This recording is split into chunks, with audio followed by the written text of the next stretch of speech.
आणि खरं सांगू डार्लिंग, स्वानंदी मॅडम तशा व्यक्ती आहेत जसे मला हवे होते. पण जर खरंच सोलमेट ही कॉन्सेप्ट असेल तर स्वानंदी मॅडम त्याच्या खूप जवळपास जातात. आणि खरं सांगू स्वानंदी मॅडम आमच्या कुटुंबामध्ये ना एकदम फिट बसणार आहे. आपल्याला कुठल्या तरी दैवी शक्तीने एकत्र आणलंय राजवाडे. म्हणजे खरंच मला तर असंच वाटायला लागलंय आता. काय जादू आहे ही? त्या दिवशी मला रेस्टॉरंटच्या बाथरूम बाहेर भेटलेला किंवा न भेटलेला माणूस, ते तुम्ही साथ. कसं सांगू मी तुम्हाला, मला किती आनंद होतोय. आय विश हा आनंद तुमच्याशी शेअर करू शकले असते मी. किती छान वाटलं असतं. पण नाही, आत्ता नाही. कारण मला जे कळलंय ते अजून तुम्हाला नाही जाणवलंय. आणि जोपर्यंत ते तुम्हाला जाणवत नाही तोपर्यंत ते माझ्याजवळ असंच ठेवेन मी, अगदी माझ्या मनात दडवून. आणि वाट बघेन तुम्हाला कधी जाणवते याची.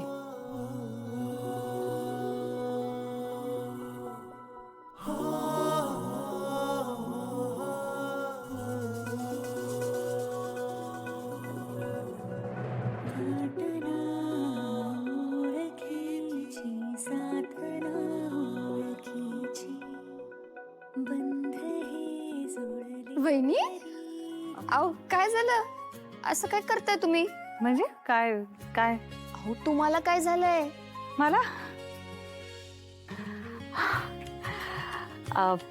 नाही, काहीच नाही.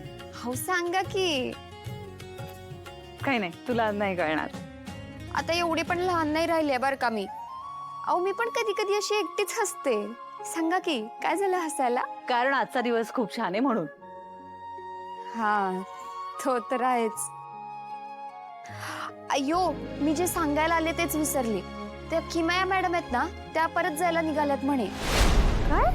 हो, अहो आता त्या बॅगा भरतायत आणि त्यांना निरोप द्यायला सगळ्यांना बोलावून घेऊन ये म्हणून निरोप पाठवलाय आजींनी. तर तुम्ही पण या लवकर. हो, मी आले. ची सुद्धा कामं आहेत लंडन मध्ये. पण अजून थोडे दिवस राहिला असता तिथे. तर तुझ्या राजवाड्यांना सुद्धा मी घेऊन गेले असते लंडनला. चाललं असतं.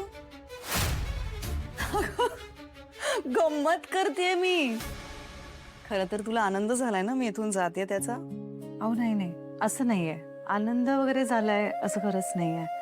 इट्स ओकेच आनंदी. आता मी जाते इथून, सो आपण एकमेकींशी ऑनेस्टली बोललो तर काहीच हरकत नाही. आणि खरं सांगू का, तू अजिबात चुकीची नाहीयेस. तू करेक्ट आहेस. मी तुला अजिबात ब्लेम करणार नाही. मला कळलं नाही, पण म्हणजे कशाबद्दल बोलताय? कशाच्याही बद्दल. In fact I am sorry.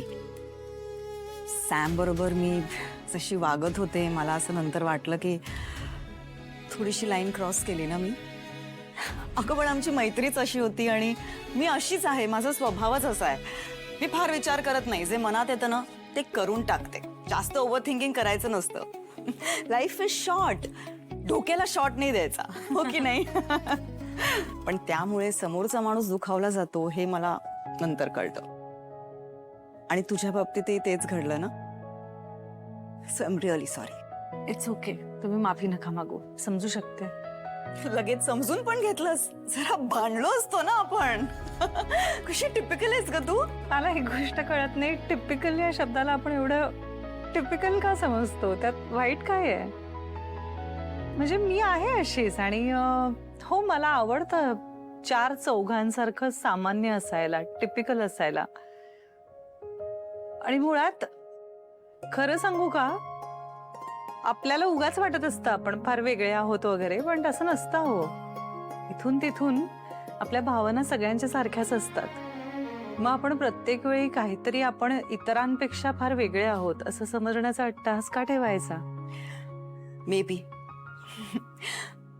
पण हा, सॅम ना खूपच तुझ्यासारखा वागायला आणि बोलायला लागलाय. हा म्हणजे आय एम शॉक्ड.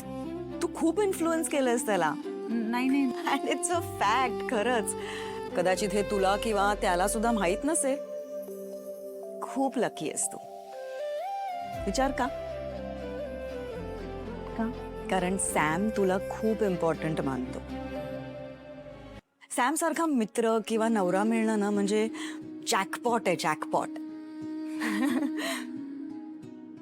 सो एकेकाळी मला लागला होता, पण मीच त्याला सोडून गेले.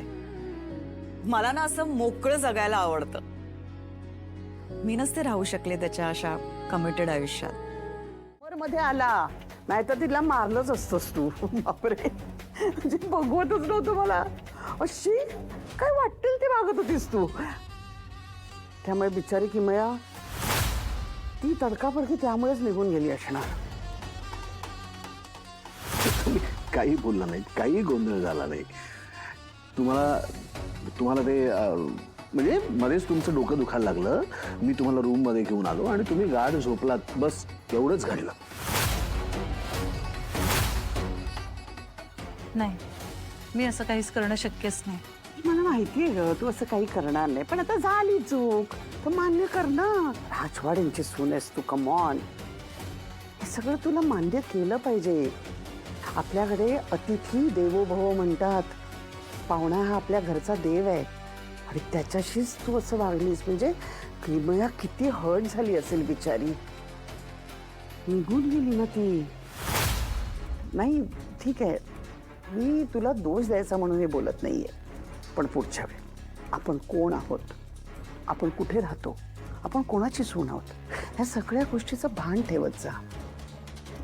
बाकी काळजी घे. हा, आलीच मी.